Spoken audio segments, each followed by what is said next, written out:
Hello, hello, hello. Hello, my fellow Alaskans. How are we all doing today out there in Alaska land? It was a beautiful day. The 34th legislative session in Juneau has begun. And let me tell you, it was one hell of a beep hole today there in Juneau. And getting listened to the Senate majority talk about what their future plans are for Alaska. And it's everything I've been telling you about. You've got the PIRs and TERs that they're going to be definitely pushing through in this particular session, and also the BSA, base student allocation formula, is another one that they're going to start adding, and that one's $2,000 per student and about $500 million additional costs onto the budget as we know it right now. And that does not include the $1.5 billion deficit that is in the governor's proposed budget. That's an additional $500 million on top of that. So basically there's a $2 billion, yeah, roughly about a $2 billion deficit currently with the budget as they have it proposed. The Senate majority, in their press availability that they had earlier today, made it very clear that they have no intentions of doing what is for the best of Alaskans, all Alaskans. They have definitely are sold on the agenda of the special interest. If you didn't catch the article that I posted yesterday, yes, it is a little on the long side, but it's well worth reading. It will catch you up to date to know exactly what I'm referring to here. I don't plan on talking very long here today. This is my first time streaming back here at the studio. I had a couple of new pieces of equipment that have been purchased throughout this past year, and I spent most of this evening trying to get everything coordinated and working together so that you guys could hear me and know what is going on. And hopefully you all are hearing me 5x5 loud and clear. And if so, give me a thumbs up. Let me know exactly what is going on. Be greatly appreciated. Always like to know that you are getting this. Don't forget to like and share this video. Back to what's going on in Juneau. So the Senate majority came out and they had their press availability. And they declared while they were there that their whole intention basically has to revolve around the BSA increase for education and making sure the defined benefits and pension programs, PERS and TERS, is reinstated back to what basically they had back in 2006. Well, when they last had that pensions and defined benefits program, it ran us well over, I would say approximately over $20 billion in debt when they eliminated it in 2006. They had it originally predicted to be completely ended and paid back off by 2026, which is just next year. That prediction is currently been pushed off to having it actually paid off to where there's supposedly not going to be a deficit there anymore. Will be sometime around 2040. If they pass this new PIRs and TERS program, expect the cost to the deficit of the $6.7 billion that they currently have sitting there for that to go into the double digits. And in no time we'll be somewhere around $20 billion in debt with that all over again. It will not take very long. We're talking years, not decade. We're talking years for it to start reaching the double, or be in the double digits and go beyond. That's especially if you're including what is being paid on the local level. So whatever increase they do to the PERS and TERS at the state level, at a local level, they're also going to have to increase what their allocation is, of course, because as they increase things on one level, it affects the other levels within our government, from municipalities to assemblies. I mean, Anchorage Assembly, they're probably all chomping at the bit going, ooh, public service is going to get PERS and TERS. Man, we're going to get all these brand new hopped up benefits for ourselves, and they're going to pass that on to the taxpayers and you guys there, and for us here in the Valley, and them in Yugotovic, and you name it, Bethel and Juneau. Everybody is going to see increases in what they are paying to the state across the board to cover these programs that they want. The same thing falls in for the BSA, the base student allocation formula, that they want to increase to $2,000. The ones they keep saying, oh, it never, ever, ever is getting increased. It's been decades since we last had an increase to that, and it just isn't enough. In 2017, be honest with you, was, I think, pretty much the last time they did have an increase on it. But they want you to not actually understand the meaning of what base allocation is. That is the basement. That is the lowest dollar amount that Alaska legislators are required by statute, by law, to be paying them to operate our schools, coming from these state taxes that they've collected in revenue out there from the oils and minerals and from the illegal POMV law that they passed that bypasses the statutory PFD law. That's the reason why I call it illegal, because they ignore the statutory PFD law and they only utilize their POMV draw.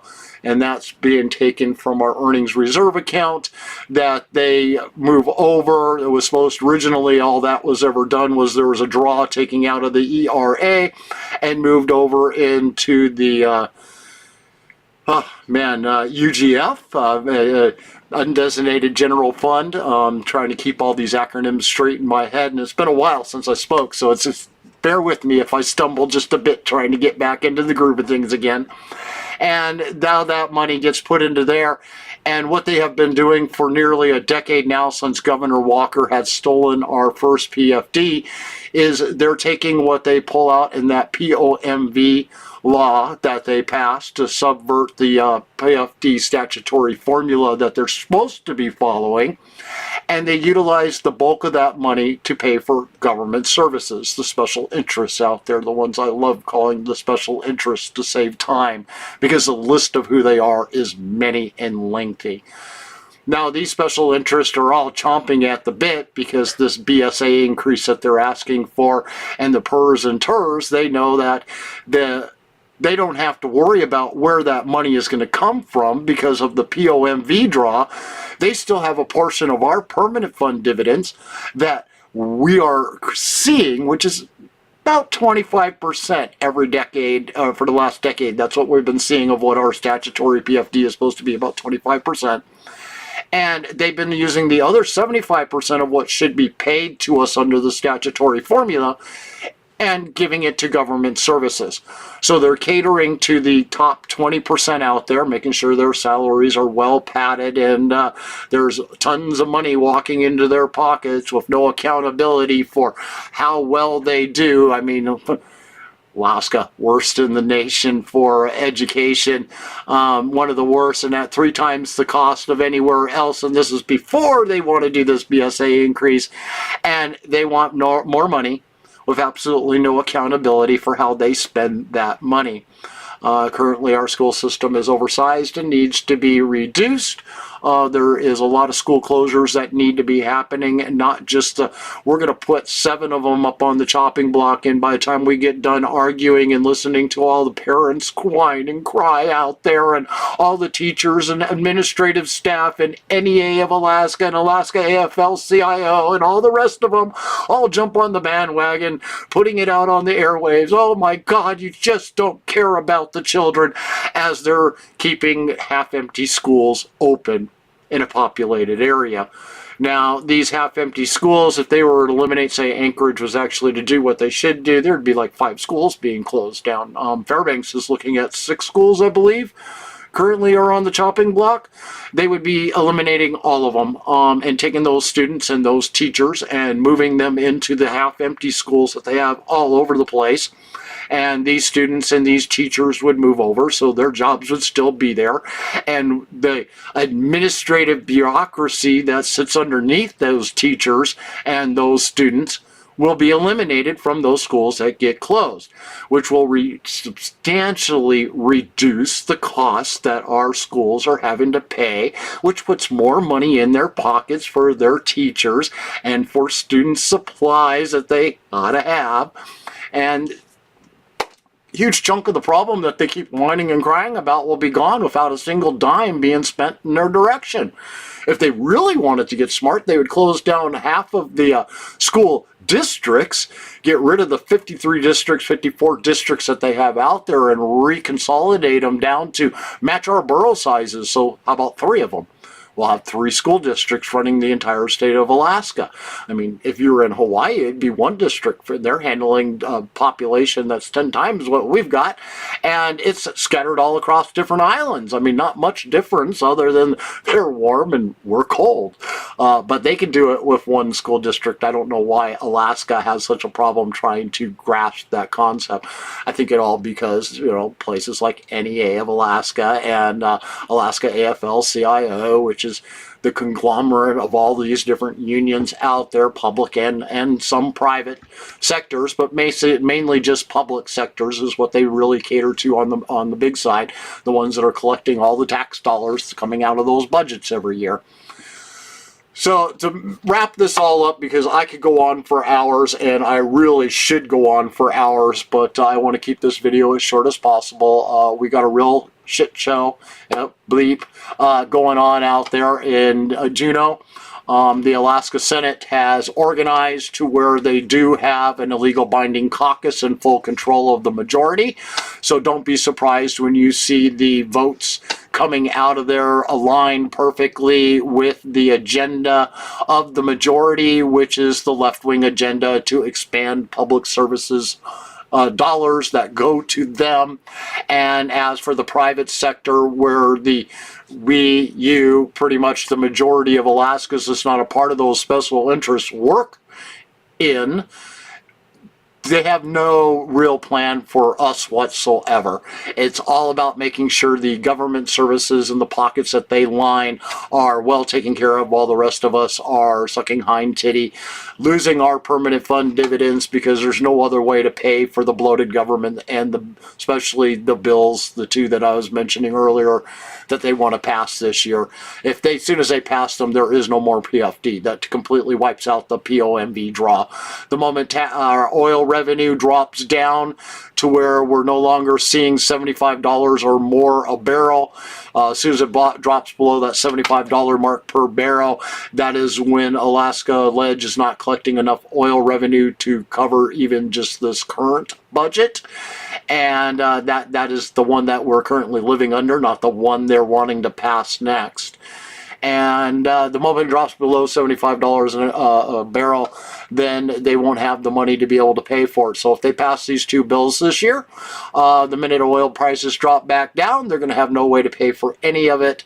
And the only way they're going to be able to come up with the shortfall in the revenue, because the POMV draw and what they do see in tax revenue other than that, that is actual tax revenue versus our dividend money that should be in there growing on a daily basis, that they're just going to spend all of that to cover their government services. They have nothing left, and they're going to start adding new taxes, income taxes, state taxes, on top of the already taxes that we may pay in the particular borough that you may live in, or municipality, depending on how your current area is structured. So expect things to go up in price, just like when Anchorage increased the port tax. We all are seeing the costs of that happening. I'm seeing that across the board out here in the valley. It's probably a lot more evident in Anchorage, or maybe it isn't, but since we pay tax out here in the valley, I'm seeing the price increases on goods that had not been seeing price increases before this tax went into effect. And so it's really is changing the economy here in Alaska. It's making it even more difficult to survive. It's costing us more to do that. And Anchorage, by what they did with the port, they passed that tax cost that they're collecting in tax revenue for their municipality. The rest of us around the state are paying it in higher prices on the goods that we're now purchasing because of what it's costing to get it out of the port and into our economy. thank you guys all for being here. If you are first-time watchers, like, share, follow us, click that subscribe button. I'm not sure what platform you're looking at us or watching us on right now. You can find us on X, Facebook, YouTube, Rumble, even our own website at politidic.com, all at Politidic. If you go to our website right now, you'll find on the first page, you'll find a video that pops up and you'll see me sitting here right now talking to you. We're only live on our website when we go live. Afterwards, you can find it on all the other channels of YouTube, Facebook, X, and Rumble, and they're all at Politidic. And don't forget, it's an A, not an I in the middle there, and you will find us every single time. We will be the first thing on the lookup when you go there to look. And if you haven't subscribed to us and you haven't liked us yet, take a second, do that right now. And I will see you guys here the next time as soon as we get around to the next video, which we're going to be watching what they're doing down in Juneau. I'm personally spending my daytime hours. I've got gavel in my ear. That was how I was able to watch both press conferences that they had this morning, and also was able to listen to the commencement ceremonies of the bringing in all the new legislators and having them take the oath to obey the Alaska Constitution and in our United States Constitution, and make sure they abide by all our rules and laws, which I already explained earlier. They're already breaking the law the moment they passed the budget, stole part of our PFD to pay for it. Thanks, guys. Appreciate you all tuning in. I know it's been a while, but I will be back again here in probably the next day or two. I will be doing a lot more streaming from here on out. I'm looking to get back into the mobile part of it too, and showing up at different locations, from going to a borough assembly meeting, to a city council, to a protest on the side of the road, or just a bunch of Alaskans getting together and talking, or we'll throw out there like the School of Government and what they do on a bi-weekly or a weekly basis, depending on where we're at in the holiday season or if it's summer. And get back into streaming those all out to you once again. I'm pretty sure you may catch me do a few streams for the Gavel to Gavel website and re-stream what they are doing down there. The most important ones to watch is like for the education budget, when they do their first sit down and they get to hear all the money that they want to spend on education. This happens in this first month that they'll be down there in Juneau. And that's what all these committees are going to be doing, is they're going to have the budget experts that have compiled all the numbers that they want to see, so that they can create their new budget for the new year and tell us how many hundreds of millions and billions of dollars, depending on which budget item they're looking at, that they want to spend again this year. And so it's really educational to sit down and listen to that as they're going through it, especially when they start getting to the overall budget, trying to cover all the different departments. And it gives you a better idea of how much money they're planning on spending before they even get down the road to actually creating the budget, after receiving that knowledge first. Thank you guys for being here. It's great to be back online again, and we will see you the next time.